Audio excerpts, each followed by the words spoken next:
Welcome to নিশান গ্ৰাম, এখন পৰিষ্কাৰ আৰু পৰিপাটি গাঁও। এই পথটোৰে সোমোৱাৰ লগে লগেই আমি নিশান গ্ৰামত অৱস্থিত পঞ্চায়তটো পাওঁ, আৰু সেই পঞ্চায়তটোৰ নাম হ'ল ডামৰা পঞ্চায়ত। সুন্দৰ এখন সেউজীয়া ঘাঁহনিৰে ভৰা খেলপথাৰৰ কাষেৰে আমি এই পথটোৰে নিশান গ্ৰামলৈ আগবাঢ়ি গ'লোঁ। আমি গৈ এয়া নিশান গ্ৰামৰ মধ্যভাগ পালোঁ, আৰু ইয়াৰ পৰাই ভিউ পইণ্টলৈ যোৱা পথটি আৰম্ভ হয়। সেউজীয়া পথটোৰে আমি ভিউ পইণ্টলৈ আগবাঢ়িলোঁ। সৌ যে দেখিছে এই পদূলিটো দেখি মোৰো খোজকাঢ়িবৰ মন গ'ল। সেয়েহে খোজকাঢ়িবৰ কাৰণে মই পদূলিটোৰে আগবাঢ়ি গ'লোঁ। খোজকাঢ়ি মোৰ এনে ভাৱ হ'ল যে এইখন গাঁৱত জন্মগ্ৰহণ পাবৰ কাৰণে ভাগ্যও লাগিব। সেউজীয়া আৰু সেউজীয়া, আজি বৰষুণৰ বতৰত যেন সেউজীয়াই গাঁওখন সতেজ কৰি তুলিছে। প্ৰকৃতিৰ সেউজীয়াৰ মাজত খোজকাঢ়ি সঁচাই আপ্লুত হ'লোঁ। ভিউ পইণ্টলৈ আগবাঢ়ি থকাৰ সময়তে আমি দেখা পালোঁ এটা হোমষ্টে, আৰু হোমষ্টেৰ পদূলিত আমি কিছু সময় থমকি ৰ'লোঁ। আৰু পদূলিৰ দুৱাৰকেইখন দেখি আমি অভিভূত হ'লোঁ। সঁচাকৈ পৰিকল্পনা আৰু ডিজাইন আকৰ্ষণীয় হৈছে।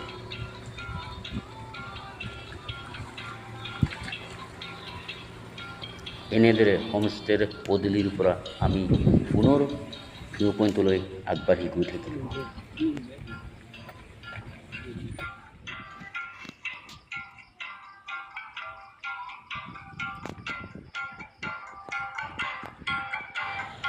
আপুনিও আহিব পাৰে এই নিশান গ্ৰামলৈ। দুধনৈৰ পৰা মাত্ৰ 7 কিলোমিটাৰ দূৰত অৱস্থিত এইখন গাঁও। এই গাঁওখনত বাস কৰা জনগোষ্ঠী হ'ল গাৰো। গাৰো জনগোষ্ঠীৰ মানুহ এই গাঁওখনত বাস কৰে। নামনি অসমৰ গোৱালপাৰা জিলাৰ দুধনৈ সমষ্টিৰ দক্ষিণ ফালে অৱস্থিত এই নিশান গ্ৰাম দুধনৈৰ পৰা মাত্ৰ 7 কিলোমিটাৰ দূৰত অৱস্থিত এই সুন্দৰ গাঁওখন।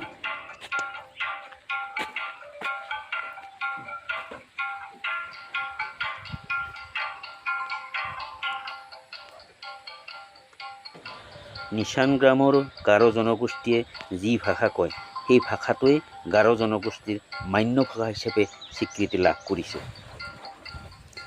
নিশান গ্ৰামলৈ আহিলে আপুনি লগ পাব এই নিশান গ্ৰামৰ সৌন্দৰ্যক, লগ পাব সৌন্দৰ্যপূৰ্ণ এই মানুহখিনিক। এই নিশান গ্ৰাম গাঁওখন মেঘালয়ৰ সৃষ্টিৰ সময়ত যথেষ্ট অৱদান আছিল। 1971 চনত যেতিয়া মেঘালয় সৃষ্টি হৈছিল, নিশান গ্ৰাম গাঁওখন মেঘালয়ত অন্তৰ্ভুক্ত নহ'ল। গাঁওখন ভৈয়ামত থকাৰ বাবেই তেতিয়া মেঘালয়ত অন্তৰ্ভুক্ত কৰিব পৰা নগ'ল।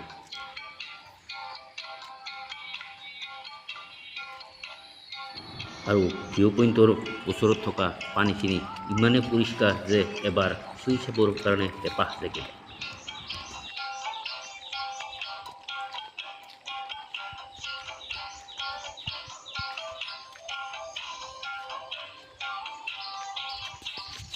নিশান গ্ৰামৰ লিচুখিনি যথেষ্ট সোৱাদ, সেয়েহে নিশান গ্ৰামৰ লিচুৰ সোৱাদৰ ভাগ আমিও ল'লোঁ।